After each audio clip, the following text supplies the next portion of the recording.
Hi ඉතින් කොහොමද ඔයාලට? ඔන්න අද අරන් ආව රසම රස මැංගෝ ස්මූති එකක් හදන විදිය.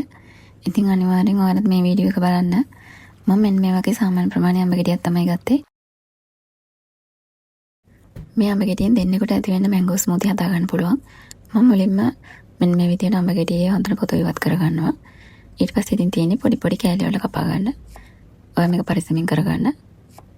ඉතින් මම මේ විදියට අඹ ගෙඩිය කෑලි කපා ගත්තට පස්සේ ඊගාවට මෙන්න මේ විදියට බ්ලෙන්ඩර් ජාර් එකට දාගන්නවා. ඊට පස්සේ මම මේකට ෆ්‍රෙෂ් මිල්ක් එකතු කරගන්නවා. ඉතින් ෆ්‍රෙෂ් මිල්ක් මේ ලීටර් 200ක් තමයි එකතු කරගත්තේ. ඊගාවට මේ වගේ අවශ්‍ය ප්‍රමාණයට සීනි එකතු කරගෙන දැන් ඉතින් බ්ලෙන්ඩ් කරගන්නයි තියෙන්නේ. ඉතින් ඔයාලත් මේ විදියට හොඳට බ්ලෙන්ඩ් කරගන්න.